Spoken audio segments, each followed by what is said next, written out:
నమస్కారం. సుఖీభావుకు స్వాగతం. ఇవాళ ప్రపంచ క్షయ వ్యాధి నివారణ దినోత్సవం.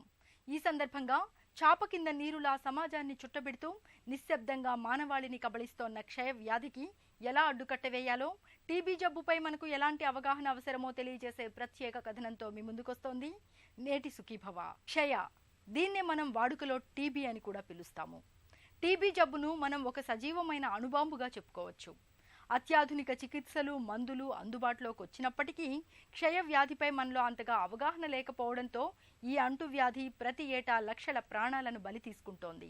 ప్రధానంగా ఊపిరితిత్తులకు సోకే టీబీ ఇవాళ చాలా ప్రమాదకరంగా కనిపిస్తోంది. ఇవాళ ప్రపంచ క్షయ వ్యాధి నివారణ దినోత్సవం. ఈ సందర్భంగా మహమ్మారి టీబీకి ఎలా అడ్డుకట్ట వేయాలో ఇప్పుడు. టీబీ అనగానే ఖల్ ఖల్మని దగ్గుతూ ఎండిపోయి శుష్కించిన దేహాలు మన కళ్ల ముందు మెదలుతాయి. ప్రపంచవ్యాప్తంగా మానవాళిని అత్యధికంగా కబళించిన, ఇప్పటికీ కబళిస్తోన్న అతిపెద్ద సమస్య టీబీనే. మనిషి పాలిట మరణ శాసనాన్ని రాస్తోన్న మొదటి 10 కారణాల్లో టీబీ కూడా ఉంటోందన్నది చేదు వాస్తవం. శాస్త్ర సాంకేతిక రంగాల్లో మనం ఎంత అభివృద్ధి సాధించినా మన వృద్ధిని, మన పురోగమనాన్ని వెక్కిరిస్తూ యుగయుగాలుగా మనల్ని ఈ టీబీ జబ్బు సవాలు చేస్తూనే ఉంది.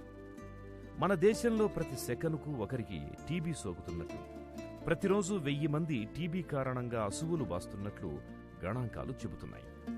మన తెలుగు రాష్ట్రాలలో ప్రతి 10 మందిలో 4 దేహాల్లో టీబీ క్రిమి ఉంటోందని, ప్రతి ఏటా పెద్ద మొత్తంలో టీబీ కేసులు నమోదవుతున్నాయని డాక్టర్లు చెబుతున్నారు. ప్రపంచవ్యాప్తంగా ఈ టీబీ పైన అవగాహన కల్పించడం కోసము మార్చ్ 24 రోజు ఈ వరల్డ్ ట్యూబర్క్యులోసిస్ డేని జరుపుకుంటున్నాము.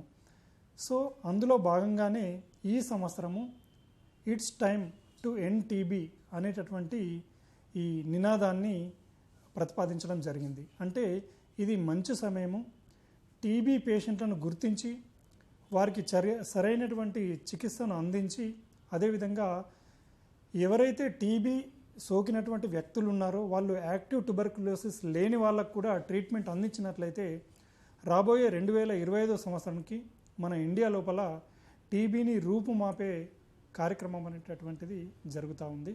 టీబీ వచ్చినటువంటి వ్యక్తి ఈ క్షీణించిపోతుంటారు అన్నట్టు. అంటే ఈ మైకోబ్యాక్టీరియం ట్యూబర్క్యులోసిస్ అనేటటువంటి బ్యాక్టీరియా ఎవరైతే టీబీ వ్యాధితో బాధపడుతున్నారో వాళ్ళు దగ్గినప్పుడు కానీ లేదంటే తుమ్మినప్పుడు కానీ ఈ టీబీ బ్యాసిల్లే అనేటటువంటిది బయటకు రావడం అనేటువంటిది జరుగుతుంది. తుంపర్ల రూపంలో బయటకు రావడం జరుగుతుంది. దాని మూలంగా ఎవరైతే ఆరోగ్యవంతులు ఈ తుంపర్లను పీల్చినప్పుడు ఎవరిలో అయితే రోగ నిరోధక శక్తి తక్కువ ఉంటుందో వారికి మాత్రమే టీబీ వచ్చే అవకాశం ఉంటుంది. సో ఈ విధంగా ఒకరి నుంచి ఒకరికి టీబీ వ్యాపించడం అనేటువంటిది జరుగుతుంది. కొంతమంది టీబీ అనగానే భయపడతా ఉంటారు. సో ఈ టీబీ క్షయను కానీ ఎదుర్కోవడానికి కానీ, తర్వాత టీబీ వచ్చినప్పుడు కానీ భయపడాల్సినటువంటి అవసరం లేదు. ఎందుకంటే దీనికి చక్కటి మందులు అందుబాటులో ఉన్నాయి ఇప్పుడు. అదేవిధంగా దాదాపుగా 6 నెలలు ప్రతిరోజు క్రమం తప్పకుండా ఈ టీబీ మందులను వేసుకున్నట్లయితే ఈ టీబీ వ్యాధిని రూపుమాపొచ్చు.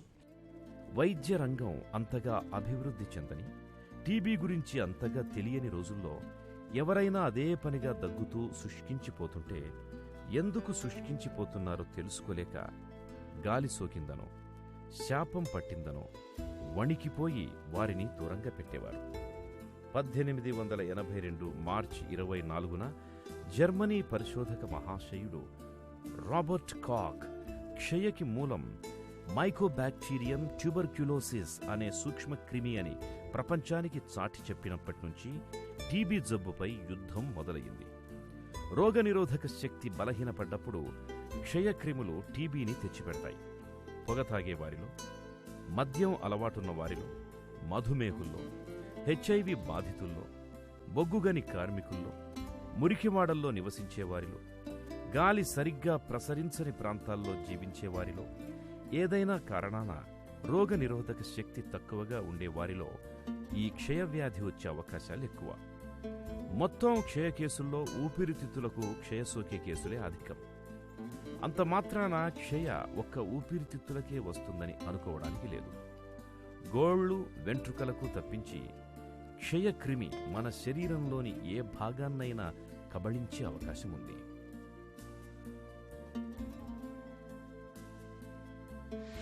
టీబీ అనేది ఎలా ఉంటుందంటే, ఎవరికైనా 2 వారాల కన్నా ఎక్కువ దగ్గు వస్తున్నా, దగ్గులో కళ్ళె పడుతున్నా, జ్వరం వస్తున్నా, ఎస్పెషల్ సాయంత్రం జ్వరం వస్తుంటుంది వీళ్ళకి, ఆకలి తగ్గినా, బరువు తగ్గిపోయినా టీబీగా అనుకొని ముందు దాన్ని రూల్ అవుట్ చేసుకోవాలి.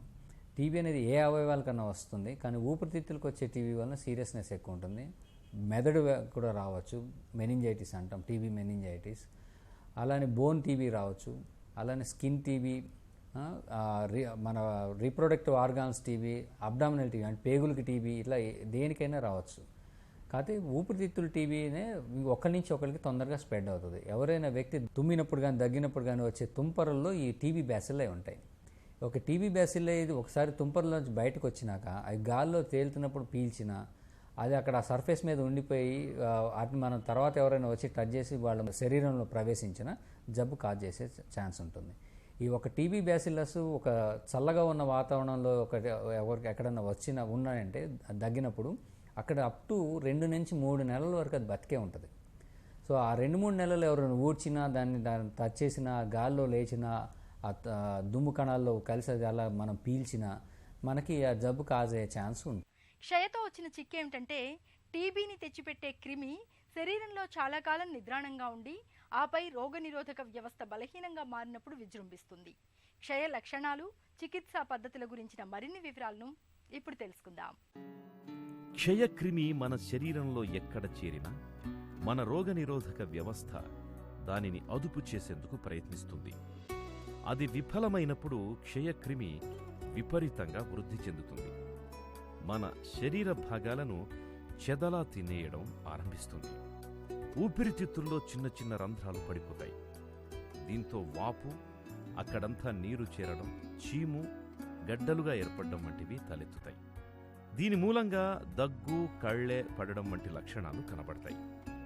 కొందరిలో మెడ దగ్గర లింఫ్ గ్రంథులు వాచి ఉబ్బటం వంటివి ఉండొచ్చు. 2 వారాలకు మించి దగ్గు, ఛాతీలో నొప్పి, దగ్గినప్పుడు కళ్ళె పడడం, బరువు తగ్గడం, జ్వరం, ఆకలి మందగించడం, ఊపిరాడకపోవడం, రాత్రిపూట చెమట వంటి లక్షణాలు కనబడితే తప్పకుండా క్షయ పరీక్ష చేయించుకోవాలి. దగ్గినప్పుడు రక్తం పడుతుంటే ఒక్కరోజు కూడా ఆలస్యం చేయొద్దు. అలాగే మధుమేహుల వంటి క్షయముప్పు ఎక్కువగా ఉన్నవారు 2 వారాలు కూడా ఆగకుండానే వైద్యులను సంప్రదించాలి. ఒకవేళ ఎవరికైనా 2 లేదా 3 వారాల కంటే దగ్గు వచ్చినప్పుడు, దగ్గుతో పాటు తెమడ ఉన్నప్పుడు కానీ, ప్రతిరోజు రాత్రిపూట జ్వరం వచ్చినప్పుడు కానీ, బరువు తగ్గిపోయినప్పుడు, ఆకలి లేనప్పుడు వీరు ఖచ్చితంగా ఎక్స్రే చేసుకున్నట్లయితే అక్కడ టీబీ తాలూకు మచ్చలు ఉన్నాయో లేవో చూసుకోవాలి. ఒకటేంటంటే ఈ నిర్ధారణ లోపల ముఖ్యంగా లక్షణాలను బట్టి నిర్ధారించవచ్చు. రెండోది ఎక్స్రే తీయడం మూలంగా ఎక్స్రే లోపల టీబీ మచ్చలను బట్టి గుర్తించవచ్చు. మూడోది అతి ముఖ్యమైనది ఏంటంటే, ఎవరికైతే దగ్గు తెమడ వస్తుందో వాళ్ళు తెమడ పరీక్ష చేయించుకున్నట్లయితే దాంట్లో టీబీని నిర్ధారించే అవకాశం ఉంటుంది. ముఖ్యంగా CB0 అనే పరీక్ష చేయించుకోవడం మూలంగా టీబీని నిర్ధారించుకోవచ్చు. టీబీని డిటెక్ట్ చేయడమే కాకుండా ఈ టీబీకి ఉపయోగించేటటువంటి మందులలో రిఫాంసిన్ అనేటువంటి మందు పనిచేస్తుందా లేదనేది కూడా తెలుసుకోవచ్చు. 2 శాంపుల్స్ ఇవ్వాల్సి ఉంటుంది. ఒక శాంపుల్ని ఈ టీబీ నిర్ధారణ కొరకు CB0 చేయడం కొరకు ఉపయోగిస్తాము. రెండో శాంపుల్ని universal culture and drug sensitivity test కొరకు ఇవ్వాల్సి ఉంటుంది. దీంట్లో 3 భాగాలుగా తెమడను విభజించి ఫస్ట్ లైన్ LPA కొరకు ఒకటి, రెండవది సెకండ్ లైన్ LPA కొరకు, మూడవది కల్చర్ కొరకు ఈ శాంపుల్స్ను ఇవ్వడం జరుగుతుంది. ఈ విధంగా వీటిని బట్టి టీబీని అనేటువంటిది నిర్ధారించవచ్చు. ఒకవేళ ఎవరికైతే దగ్గు కానీ తెమడలు కానీ లేనటువంటి వ్యక్తులకు బ్రాంకోస్కోపీ అనేటటువంటి పరికరం ద్వారా ముక్కులోంచి ఊపిరితిత్తులకు వెళ్ళి అక్కడి నుంచి తెమడం తీసుకొని పరీక్ష చేయడం మూలంగా కూడా టీబీని నిర్ధారించవచ్చు. ఇది ఊపిరితిత్తులకు సంబంధించి టీబీని నిర్ధారించడము. అదేవిధంగా ఇంకా వేరే అవయవాలకు సోకినప్పుడు, ముఖ్యంగా ఈ మెడ భాగంలో గడ్డలైనప్పుడు కానీ, లేదంటే ఏదైనా ఈ జీర్ణాశయానికి కానీ, లేదంటే కడుపులో కానీ, లేకపోతే బోన్స్కి కానీ ఎక్కడైనా టీబీ సోకినట్లుంటే అక్కడ సూది పరీక్షతోటి, లేదంటే అక్కడ నుంచి ఒక ముక్క పరీక్ష బయాప్సీ తీయడం మూలంగా కూడా ఈ టీబీని నిర్ధారించుకోవచ్చు. అదేవిధంగా బోన్స్కు సంబంధించి కానీ మెదడుకు సంబంధించింది కానీ ఈ ఎంఆర్ఐ లోపల ఈ టీబీని అనేటువంటిది నిర్ధారించుకోవచ్చు. క్షయ లక్షణాలున్నప్పుడు కళ్ళె పరీక్ష ముఖ్యం. అయితే దీనిలో క్షయక్రిములు కనబడకపోయినా జబ్బు లేదు అనుకోవడానికి లేదు. ఇతర భాగాల్లో క్షయ వస్తే తెమడలో క్రిములు కనిపించవు. అలాగే ఊపిరితిత్తులకు క్షయ వచ్చిన 1 మిల్లీలీటర్ కళ్ళెలో 10⁵ క్రిములు ఉంటేనే మైక్రోస్కోప్లో కనపడతాయి. అంతకు తక్కువ ఉంటే కనపడవు. దీన్ని స్మియర్ నెగటివ్ టీబీ అంటారు. ఇలాంటి సమయాల్లో ఛాతీ ఎక్స్రే కీలకం. అవసరమైతే బ్రాంకోస్కోపీ, ప్రభావిత భాగాల నుంచి సూదితో ద్రవం తీసి పరీక్షించడం వంటివి చేస్తారు. పిల్లల్లో కొన్నిసార్లు లక్షణాలు కనపడతాయి గాని బ్యాక్టీరియా ఉన్నట్టు నిర్ధారణ కాదు. పిల్లల్లో ఎదుగుదల సరిగ్గా లేకున్నా, బరువు పెరగకున్నా క్షయవ్యాధి ఉందేమో అని అనుమానించాలి. క్షయ సోకిన 6-7 ఏళ్లలోపు పిల్లల్లో కళ్ళె రాదు. పైగా వీళ్లు ఉమ్మిని మింగుతుంటారు. అందువల్ల దగ్గొచ్చేలా చేయడం, పొట్టలోకి గాని ఊపిరితిత్తుల్లోకి గాని గొట్టం వేసి ద్రవం తీసి పరీక్షించాల్సి ఉంటుంది. ఊపిరితిత్తుల్లో కాకుండా ఇతరత్ర అవయవాల్లో వచ్చే క్షయను నిర్ధారించడం కాస్త కష్టమనే చెబుతారు నిపుణులు. టీబీ ట్రీట్మెంట్కి ముఖ్యంగా 6 నెలల పాటు ప్రతిరోజు క్రమం తప్పకుండా మందులు వాడాల్సి ఉంటుంది. దీంట్లో మొదటి 2 నెలలు 4 డ్రగ్స్ ఇవ్వడం జరుగుతుంది. దీంట్లో రిఫాంసిన్, ఐసోనియాజైడ్, ఈథంబుటల్, పైరజినం అనేటువంటి 4 మందుల్ని 2 నెలల పాటు ఇస్తాము. దీన్ని ఇంటెన్సివ్ ఫేజ్ అని అంటాము. తర్వాతి 4 నెలలు 3 మందులను ఇవ్వాల్సి ఉంటుంది. దీంట్లో రిఫాంసిన్, ఐసోనియాజైడ్, ఈథంబుటాల్ ఉంటుంది. పైరజినమైడ్ దీంట్లో 4 నెలలు ఇవ్వము. సో దీన్ని కంటిన్యూషన్ ఫేజ్ అంటాము. సో 6 నెలల పాటు ప్రతిరోజు క్రమం తప్పకుండా వాడినట్లయితేనే టీబీ అనేటటువంటిది తగ్గిపోయే అవకాశం ఉంటుంది. కొన్నిసార్లు ఏంటంటే ఎండిఆర్ ట్యూబర్క్లోసిస్ అనేది ఉంటుంది. ఎవరైతే టీబీకి మందులను సక్రమంగా వాడరో, ఎవరైతే 6 నెలల పాటు క్రమం తప్పకుండా అంటే వాళ్ళ ఇష్టం వచ్చిన రీతిలో ఈ టీబీ మందులను వాడతారో వారికి ఎండిఆర్ అంటే మల్టీ డ్రగ్ రెసిస్టెంట్ అనేటటువంటిది మొండి ట్యూబర్క్లోసిస్ వచ్చే అవకాశం ఉంటుంది. వీరిలో 2 రకాలుగా ట్రీట్మెంట్ అందజేస్తూ ఉన్నాము. మొదటిది ఏంటంటే షార్టర్ ఎండిఆర్ రెజిమన్ అంటాము. దీంట్లో 9 నెలల నుంచి 11 నెలల పాటు మందులు ఇవ్వాల్సి ఉంటుంది. ఆల్ ఓరల్ లాంగర్ రెజిమన్ అనేటటువంటిది ఈ కొత్తగా 18 నెలల నుంచి 20 నెలల పాటు ఇవ్వాల్సి ఉంటుంది. దీంట్లో బెడాక్విలిన్ అనేటటువంటి కొత్తగా ఒక మందు అనేటువంటిది టీబీకి ఉపయోగించడం జరుగుతుంది. అది దాదాపు 6 లక్షల విలువైనటువంటి మందు ఉంటుంది. దీని విశిష్టత ఏంటంటే మొదటి 6 నెలలు మందు ఇచ్చినప్పుడు తర్వాతి 6 నెలలు కూడా ఈ టీబీ పైన, ఈ టీబీ బ్యాక్టీరియా పైన పోరాడేటటువంటి అత్యంత ప్రభావం కలిగినటువంటి మందు ఈ బెడాక్విలిన్. కాబట్టి ఈ టీబీ వ్యాధి గురించి భయపడాల్సినటువంటి అవసరం లేదు. మహమ్మారి క్షయ వ్యాధి ఇప్పుడు ఎంతమాత్రం ప్రమాదకారి కాదు. ప్రస్తుతం అందుబాటులో ఉన్న అత్యాధునిక మందుల సాయంతో టీబీని చక్కగా నయం చేసుకోవచ్చు. అయితే నేటికి టీబీపై మనలో చాలా మందిలో చాలా రకాల నమ్మకాలు, అపోహలు కనిపిస్తాయి. క్షయ వ్యాధిపై సమాజంలో పాతుకుపోయిన నమ్మకాలు, వాటిలోని నిజానిజాల గురించి ఇప్పుడు తెలుసుకుందాం. మామూలుగా ఏదైనా జబ్బు చేస్తే మనం వారమో 10 రోజులో మందులేసుకుంటే తగ్గిపోతుంది. కానీ క్షయ అలా కాదు. క్షయకారక మైకోబాక్టీరియం ట్యూబర్క్యులోసిస్ మహా మొండిది. పైగా చాలా నెమ్మదిగా పెరుగుతుంది. ఇది మందుల్ని తట్టుకొని కూడా జీవించే గుణం చాలా ఎక్కువ. కాబట్టి దీనికి దీర్ఘకాల మందులు వాడాలి. అది కూడా ఒక మందు వాడితే చాలదు. క్షయక్రిమిలో 3 రకాలున్నాయి. కొన్ని అతివేగంగా, మరికొన్ని మధ్యస్థంగా, ఇంకొన్ని నెమ్మదిగా వృద్ధి చెందుతుంటాయి. ఒక్కో మందు ఒక్కో రకం మీద పనిచేస్తుంటుంది. ఏకకాలంలో ఈ 3ంటిని ఎదుర్కోవాలంటే వేగంగా పెరిగే క్రిమిపై INH, మధ్యస్థంగా పెరిగే క్రిమిపై రిఫాంపిసిన్, నెమ్మదిగా పెరిగే వాటిపై పైరిజినమైడ్, ఇలా ఒకేసారి 3 మందులు వాడితేనే ఈ క్రిములపై సమర్థ యుద్ధం సాధ్యమవుతుంది. అందుకే క్షయకు ఇన్ని రకాల మందులు ఖచ్చితంగా నిర్దేశించినన్ని నెలలు వాడడం అత్యంత ఆవశ్యకం. టీబీ వచ్చిన వ్యక్తి మందులు వాడకపోతే ఆయన చనిపోయే లోపల 15 నుంచి 16 మందికి యావరేజ్గా ఇన్ఫెక్షన్ ఇచ్చి చనిపోతారు. సో అలా అవ్వకుండా ఉండాలి అని ఈ ట్రీట్మెంట్ ఇస్తాం. 2 ట్రీట్మెంట్ స్టార్ట్ చేసి కొన్ని రోజులు వాడి మానేస్తే డ్రగ్ రెసిస్టెన్స్ ఎక్కువ ఉంటుంది. అంటే అదే మందులు మళ్ళీ మనం వాడిన పని చేయవు, చనిపోవడమే. సో ఇలాంటి డ్రగ్ రెసిస్టెన్స్ కేసులు తీసుకుంటే ఇండియాలో హైయెస్ట్ ఉన్నాయి. అంటే డ్రగ్ రెసిస్టెన్స్, టీబీ బర్డెన్ ఎక్కువ ఉంది, డ్రగ్ రెసిస్టెన్స్ కూడా ఇండియాలో ఎక్కువ ఉంది. ఈ డ్రగ్ రెసిస్టెన్స్ ఉన్న వ్యక్తులు మందులు మింగుతున్నా కూడా అది వేరే వాళ్ళకి వస్తూనే ఉంటుంది. ఆ వచ్చిన వాళ్ళకి ఆ జబ్బు మళ్ళీ సేమ్ మందులకి తగ్గదు.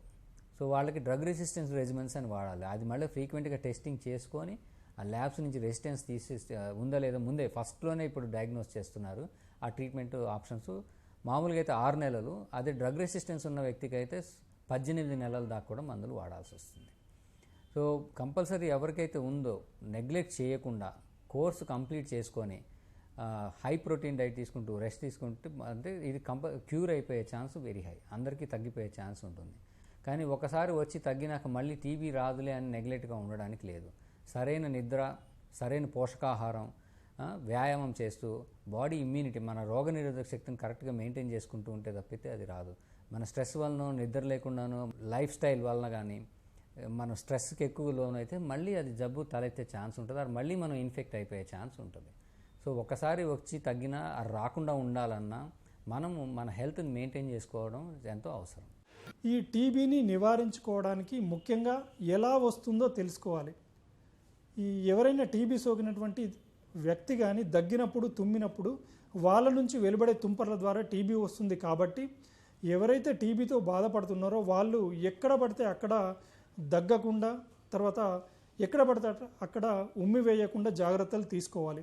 ముఖ్యంగా జనాలు ఎక్కువ ఉన్నటువంటి ప్రదేశాలలో, ఈ ఒక తరగతి గదిలో కానీ, లేకపోతే జనాలు ఎక్కువ ఉన్నటువంటి సినిమా హాళ్ళల్లో కానీ, బస్టాండ్లో కానీ, రైల్వే స్టేషన్లలో కానీ, మాల్స్లలో కానీ ఈ ఓపెన్గా దగ్గకపోతే బాగుంటుంది. అంటే దగ్గు వచ్చినప్పుడు ఖర్చు పడ్డు పెట్టుకోవడం కానీ, లేదంటే మాస్కులు ధరించడం కానీ చేసినట్లయితే తనను తాను రక్షించుకోవడమే కాకుండా ఈ ఎదుటి వాళ్లకు టీబీ రాకుండా నిరోధించిన వాళ్ళం అవుతాం అన్నట్టు.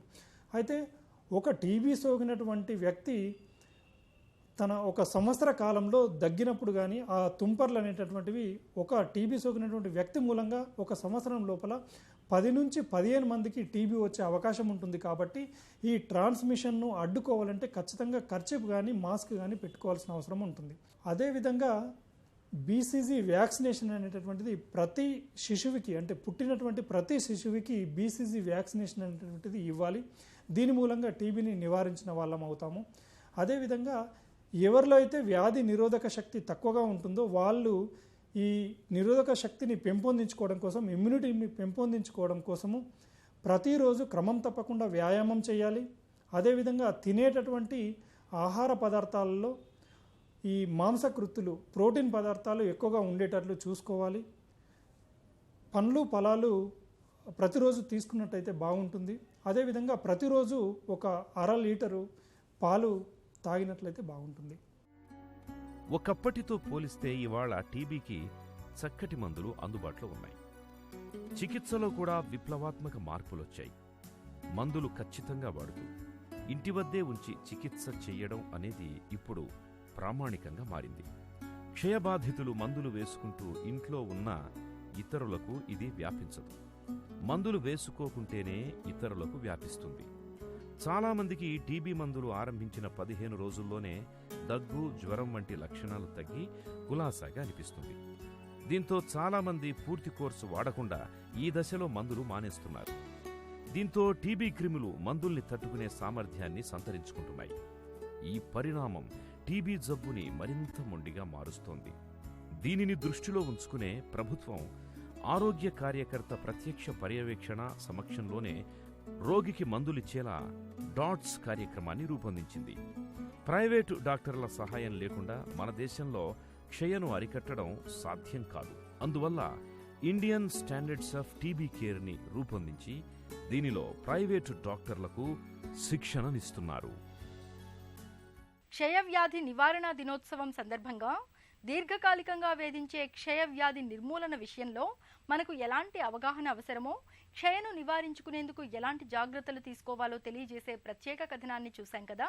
తిరిగి రేపటి సుఖీభవలో కలుసుకుందాం. సుఖీభవ కార్యక్రమానికి సంబంధించిన మీ విలువైన సూచనలు, సలహాల్ని వెంటనే మాకు రాయండి. మా చిరునామా Sukhibhava, ETV, Ramoji film city, Hyderabad 501-512 లేదా sukhibhava@etv.co.in కు ఈమెయిల్ చేయండి.